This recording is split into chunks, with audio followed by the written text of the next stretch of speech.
The world has changed. There are no kings ruling vast kingdoms, no chariots thundering across battlefields. Instead, power is controlled through technology, media, and money. Wars are not fought with swords but with information, propaganda, and digital surveillance. If the Mahabharata were to happen today, it wouldn't be a battle for a throne. It would be a battle for influence, control, and truth itself. Duryodhana in today's world wouldn't need an army with weapons. He would be a billionaire, controlling major news networks, social media platforms, and artificial intelligence systems that shape public opinion. He would use deep-fake technology to spread lies, manipulate elections, and silence those who challenge him. Instead of physical exile, he would destroy his enemies by ensuring they are cancelled, discredited, or legally trapped in endless lawsuits. His power would come not from brute strength, but from controlling what people believe to be true. The Pandavas would not be exiled to the forest. They would be forced out of society, labeled as criminals, activists, or whistleblowers. Yudhishthira, the man of truth, would struggle to keep his morals in a world where honesty is considered weakness. Bhima, the strong warrior, would be a leader of social movements, fighting injustice in the streets and online. Arjuna, the greatest warrior, would be torn between duty and conscience. Maybe he is a journalist exposing corruption, a hacker uncovering hidden secrets, or even a soldier caught in a war where right and wrong are not so clear. His modern-day Kurukshetra would not be a battlefield of arrows, but a moral crisis. Should he fight for justice or step away from the chaos? And Draupadi? She would not just be a queen seeking justice. She would be a survivor who refuses to be silenced. Perhaps she is a woman wronged by those in power, but instead of fading into the shadows, she fights back. Whether through investigative journalism, legal battles, or activism, she turns her pain into power, standing as a symbol of resistance against oppression.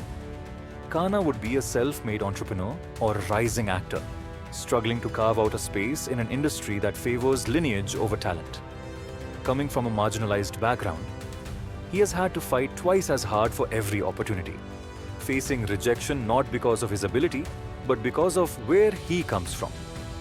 Every audition, every investment pitch, every handshake comes with an unspoken bias. He is good, but does he belong?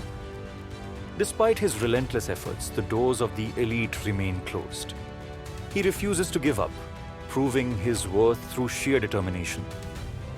But as the modern Mahabharata unfolds, he faces a deeper question. Is success enough if the system remains unfair? Does he keep fighting for personal victory? Or does he challenge the very structure that tried to keep him out? Bhishma would be the powerful veteran, an influential figure in government, military, or corporate leadership, who holds immense wisdom but is trapped by old promises. He sees the corruption, the injustice, yet remains bound by loyalty to a system he once swore to serve. His tragedy lies in his inability to break free, to choose what is right over what is promised. Dronacharya would be the respected intellectual, the elite professor, or the strategist who shapes the next generation. He holds knowledge, he teaches ethics, yet when faced with a choice between personal interest and true justice, he falters. His downfall is not ignorance, but selective morality, favoring those he deems worthy while turning a blind eye to others. Krishna would not appear as a god in human form. He would not ride a chariot or perform miracles. Instead, he might be a wise mentor, a philosopher, or even an inner voice that awakens people to reality. He would not fight battles for anyone, but would guide them to see through the illusions created by power, greed, and deception. The war would not take place on an open battlefield, but in newsrooms, courtrooms, social media, and financial markets. Every fake news campaign, every leaked document, every viral trend would be a weapon. Instead of arrows and swords, people would use lawsuits, cyber attacks, and digital boycotts to fight their battles. But just like in the original Mahabharata, victory would come at a cost. Even if the Pandavas win, will the world be any better? When the dust settles and the system reshapes itself, will truth still matter, or will history be rewritten once again by those in power? And so the real question is, if Mahabharata is happening today, will you fight, will you surrender, or will you redefine the war itself? The battles may not be the same, but the characters still exist among us. Who do you think are the public figures today who resemble these legendary characters? Write your opinion in the comments.